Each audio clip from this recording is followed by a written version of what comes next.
नमस्कार। आप सभी श्रोतागण का हार्दिक आभार और अभिनंदन। हम जीना चाहते हैं तो जिएं। ईश्वर ने तो ये पुनः जन्म का जो अवसर दिया, एक नशे में अपने जीवन का विनाश कर रहे व्यक्ति को, तो ये अवसर जीने के लिए ही तो दिया है। तो जिए। जीने में बाधक बनता क्या है? ये बाधक बनती है खुद एक उस व्यक्ति की सोच, जिसकी सोच नशे के प्रभाव की वजह से इतनी ज़्यादा बीमार हो गई है कि अब वो उसका उपचार करने से पहले ही ये सोच रहा है कि नशा मुक्त होने के बाद ही वो जैसे जीने लगा है ना, एक भ्रम की स्थिति ना। अभी आप देखें कि होता क्या है। ऐसा नहीं है कि जो एक जाने अनजाने में ट्रैप हुआ व्यक्ति वो अपनी ज़िंदगी को इतना ज़्यादा आगे ले गया नशे में, यानी नशे के दलदल में इतना ज़्यादा अपने को फंसा लिया कि वो जीना नहीं चाहता है, जीना चाहता है। लेकिन एक तो उसका वो सेफ्टी मैकेनिज़्म डिनायल है ना, वो बाधक बन रहा होता है। और दूसरा कुछ वो मात्र नशा छोड़ने को ही जीना मानना होता है। ये कहें तो नशे की वजह से जो उसने फिज़िकल प्रॉब्लम फेस कर रहा है, क्योंकि सबसे पहले तो शरीर है ना, हेल्थ इज़ वेल्थ। अगर शरीर ही स्वस्थ नहीं होगा तो जीवन का होगा क्या? जीवन जीने में ही सबसे बड़ी बात आई।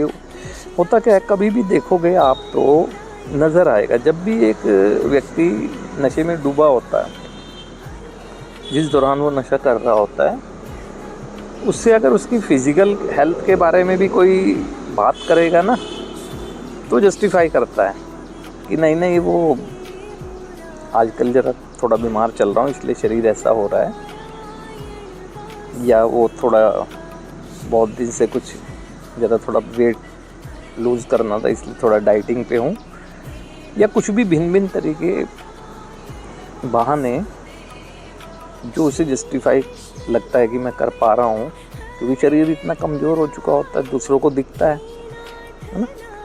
या किसी कार्य के बारे में कह दो, काम के बारे में कह दो, तो हमेशा ही दूसरों के ऊपर दोषारोपण, कर तो रहा था उसने टांग अड़ा दी, वो करने नहीं देता है, या इस तरह से ऐसे करके। और जबकि जानता वास्तविकता वो भी है। और अब क्या होता है कि एक समय बाद जब किसी भी ऐसी परिस्थिति की वजह से अब उसे जीना ही जीना है, छोड़ना ही होगा, तो वो ये सोचता है कि नशा छोड़ना ही जीना है।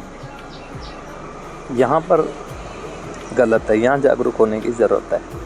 नशा तो एक मात्र लक्षण है हमारे भीतर की अंदरूनी आध्यात्मिक गड़बड़ियों का। ये गड़बड़ियों को ठीक करना जीवन जीना है। कुछ तो देखो, कहते हैं कि हर इस धरती पर जिस भी व्यक्ति ने जन्म लिया उसके अंदर मूलभूत कमियां सबके अंदर हैं, कि वो स्त्री है चाहे पुरुष है। काम, क्रोध, मद, लोभ, ईर्ष्या, है ना, कुछ तो हैं। और कुछ ये इससे इंटरकनेक्टेड सिचुएशनली, या जिस तरह के भी नकारात्मक व्यवहार को जस्टिफाई करने के लिए वातावरण द्वारा अडॉप्ट की गई ये सिचुएशन आ जाती है। अब एक सामान्य व्यक्ति तो समझता है, लेकिन जो नशे से माइंड ही हाईजैक है तो वो कैसे समझेगा? वो तो यही सोचता है कि नशे ने प्रॉब्लम की, उसे छोड़ दिया, ये भी जीवन है, ये कमियों को कौन ठीक करेगा? देखो, एक दिन में कुछ नहीं हुआ है। ये नकारात्मक सोच आई तब भी कुछ नहीं हुआ, है ना। विचार आया तब भी कुछ नहीं हुआ। विचार एक्शन में आया तब भी काफ़ी हद तक गलत रहा, पकड़ चुके थे, लेकिन विनाश नहीं हुआ था। कर्म में आया, आदत में, फिर चरित्र का निर्माण। एक लंबा प्रोसेस है। सोच विचार में, विचार से कर्म में, कर्म से आदत, आदत से चरित्र का निर्माण। तो हाय रे मेरी सोच कहना चाहिए, ना कि हाय रे मेरी किस्मत। परिवार हो चाहे नशे करने वाले व्यक्ति का, या वो खुद व्यक्ति हो, हाय रे मेरी किस्मत, मेरी तो किस्मत ही ऐसी। मेरी किस्मत ऐसी नहीं है, मेरी सोच ऐसी है ना। तो अब करना क्या चाहिए कि जब एक व्यक्ति के मन में किसी भी तरह से नशा मुक्त जीवन की प्रबल इच्छा आ जाती है, तो सबसे पहले उसे कुछ क्षण समय के लिए, ये नहीं कि हमेशा ही पास्ट में है, चिंतन करना चाहिए। और चिंतन स्टार्ट करना चाहिए जहाँ तक उसका याददाश्त जाती है, बचपन से करे, 5 साल की उम्र से करे, 6 जब से जाती है, तो वो देखेगी क्या क्या उसके अंदर गुण थे जिसके बल पे वो आगे बढ़ा है। और फिर उसे दिखेगा कि कहाँ से वो अब शुरुआत करनी चाहिए उसे ना। चिंतन ज़रूरी है ना। चिंतन के बाद सोचे कि पास्ट में मेरे क्या वैल्यूएबल है जो आज ऐड ऑन करके मैं ज़िंदगी को आगे बढ़ा सकता हूँ। पूरा पास्ट व्यर्थ नहीं है, पूरा पास्ट बेकार नहीं है, गुण तो एक व्यक्ति के अंदर ही है। अब वहाँ पर सहयोग लेना चाहिए। देखो, परिवार जो सहयोग करता है वो उनके लिमिट हैं, लिमिटेशन है उनकी ना।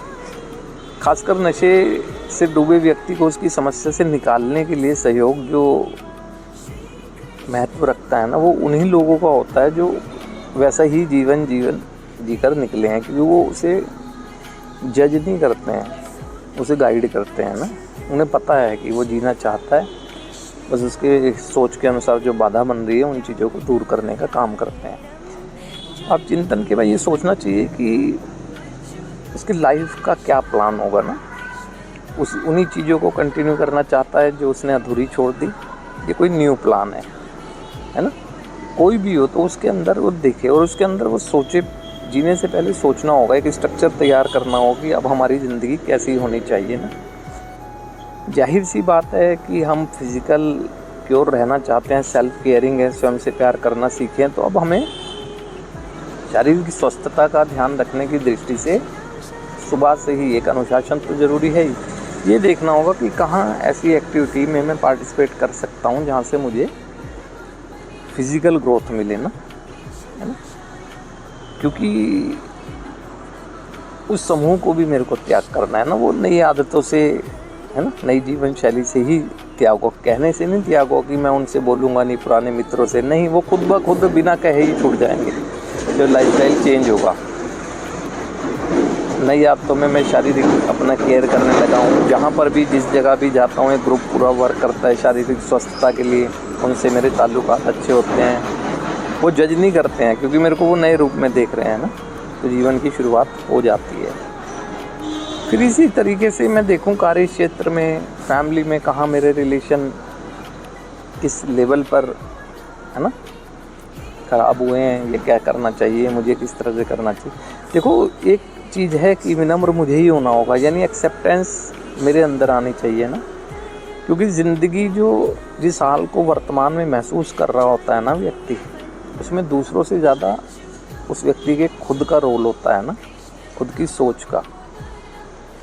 वर्तमान में दूसरे लोग सहयोगी बन सकते हैं, है ना, किसी तरह का भी सहयोग कर सकते हैं जो उचित है जीवन के लिए, लेकिन करना उस व्यक्ति को खुद होता है ना, जिसने अपने जीवन को एक ये भटकने का मौका दिया या वो ट्रैप हो गया। क्योंकि अगर कोई व्यक्ति जीना चाहता है तो वो जीने का मार्ग पकड़ेगा ना। जीने का मार्ग नशे के ठिकानों तक तो जाता नहीं है, जीने का मार्ग तो जीने के ठिकानों तक जाता है। और जीने के रास्ते में कौन कौन से साधन संसाधन, ये सब चीज़ सोचना होगा ना कि हमने अपना पुनर्निर्माण गलत साधनों से तो नहीं कर सकते हैं, है ना, किया जाएगा सही से ही। फिर ईश्वर पर विश्वास करना चाहिए कि जो इतना कुछ होने के बाद भी आज भी हम सुरक्षित हैं और एक हमारे मन में ये इच्छा है कि जिएं। कोई बात नहीं, वो ज़िंदगी भटक गई है, कोई इसमें बड़ी बात नहीं है। वर्तमान में तो सही है ना, वर्तमान में सोच सही है, कर सही रहे हैं, है ना। माना कि जिस दौरान एक व्यक्ति नशा करता होता है तो उसकी नैतिकता का पतन हो जाता है। कोई उसने नैतिक गुनाह नहीं कर दिया, ऐसा कोई गुनाह नहीं कर दिया उसने।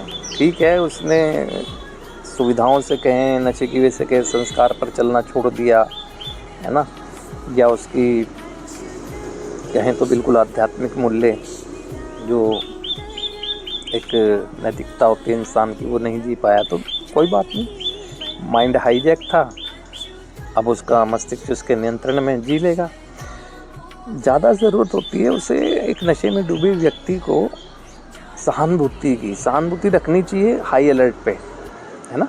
वो प्यार का मोह में बदलना नहीं, सहानुभूति मिलनी चाहिए शुरुआत के दौर में ना, ताकि उसको पहले ही वो इतना परेशान है और पास्ट की चीज़ें याद कराओगे उसका तो वो और परेशान होगा ना उसे, कि कोई बात नहीं, जो बीत गया वो बीत गया, आज ठीक हो तो ठीक सोच के साथ आगे बढ़ो ना। और परिवार का ज़्यादा दायित्व बनता है, समाज का भी बनता है, लेकिन परिवार के संपर्क में ज़्यादा रहता है व्यक्ति में। इसीलिए कहा जाता है कि शुरू में मार्गदर्शन लेना चाहिए, लेंगे तो अच्छा ही होगा। तो अब ना कहें इस बात को कि मैं जीना चाहता हूँ, तो ईश्वर ने तो तथास्तु कह दिया है, जिए। जीना कैसे है उसके लिए वैचारिक निर्माण करें और जीने के लिए फिर कर्म करें। आज के लिए अभी सभी श्रोतागण का हार्दिक आभार और अभिनंदन।